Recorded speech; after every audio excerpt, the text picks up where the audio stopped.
கிறிஸ்துவுக்குள் பிரியமானவர்களே, இயேசு கிறிஸ்துவின் நாமத்தினாலே இந்த நாளிலும் கூட உங்களை நான் வாழ்த்தி ஆசீர்வதிக்கிறேன்.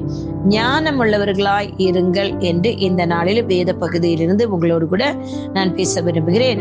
மத்தேயு 10:16 ஆடுகளை ஓநாய்களுக்குள்ளே அனுப்புகிறது போல இதோ நான் உங்களை அனுப்புகிறேன். ஆகையால் சர்ப்பங்களைப் போல வினா உள்ளவர்களும் புறாக்களை போல கபடற்றர்களா இருங்கள் என்று சொல்லுகிறார். எனக்கு அருமையானவர்களே, இந்த நாட்களும் ஜெபிக்கிற ஒரு தேவ பிள்ளைக்கு தேவ தயவு எப்படி கிடைக்கும் என்றால் விசேஷத்த ஞானத்தை பெற்று தருகிறது.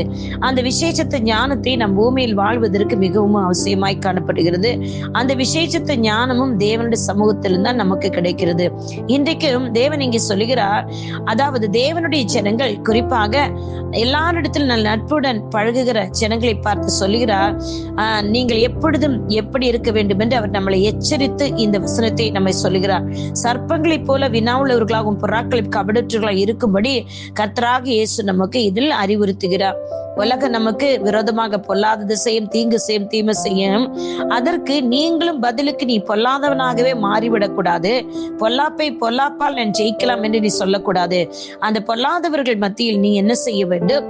நீ தீமைக்கு நன்மையை செய்ய வேண்டும் என்று தேவன் ரோமர் 12:21 சொல்லுகிறார். கிறிஸ்துவின் கிருபையிலும் நற்பண்பிலும் நடக்க வேண்டும். நல்ல மனிதர்களாக, நல்ல குணாதிசயங்கள் உடையவர்களாக நீங்களும் நானும் நடக்கும் போது இந்த ஜனங்கள் பொல்லாதவர்களுக்கு மத்தியில கர்த்தராகிய தேவன் உங்களை எப்படி வைக்க போகிறார் பாருங்க. புறாக்களை போல கபடற்றவர்களாக அவர் நம்மை வைக்கிறார்.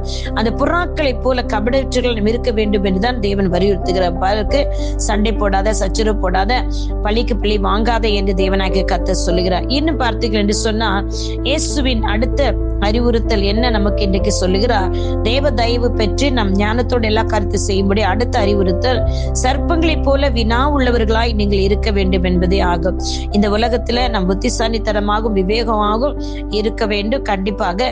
ஆனால் ஆவிக்குரிய வாழ்க்கையில் ஞானத்துடன் புரிதலுடன் நம்ம இணைந்து ஜனங்களோடு வாழ வேண்டும் என்று சொன்னால் என்ன செய்ய வேண்டுமாம்? சர்ப்பங்களை போல வினா உள்ளவர்களாய் நீங்கள் இருக்க வேண்டும் என்று தேவன் சொல்லுகிறார்.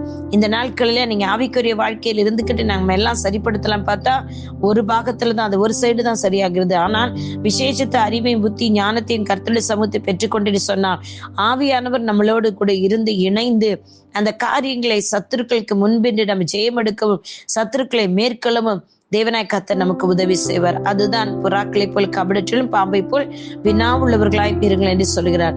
பகைஞனுக்கு சத்துருக்களுக்கு பதிலுக்கு பதில் செய்யாதீர்கள். நீங்கள் புத்திசாலித்தனமாக நடந்து அவர்களுக்குள் என்ன ஆவி இருக்கிறது, என்னிடத்தில் வருகிற யார் என்பதை நீங்கள் தேவனிடத்தில் கேட்டு அந்த ஞானத்தோடு தயவோடு அறிந்து கொண்டீர்கள் என்றால் எல்லா பிரச்சனைகளிலிருந்து நீங்கள் ஜெயமெடுப்பீர்கள்.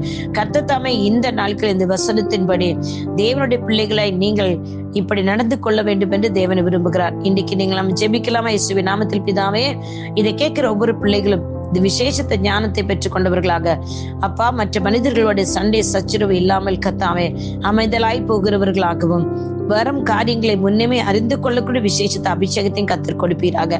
தேவ ஞானம், தேவ பலன், தேவ வல்லமை ஒவ்வொருவரை நிரப்பி இசப்பா, புறாக்களை போல கபடற்றவர்களாக வாழ்ந்து எல்லாவற்றிலும் ஜெயமெடுக்க கர்த்தர் உதவி செய்வீராக. பரிசுத்தான் உதவி செய்வீராக.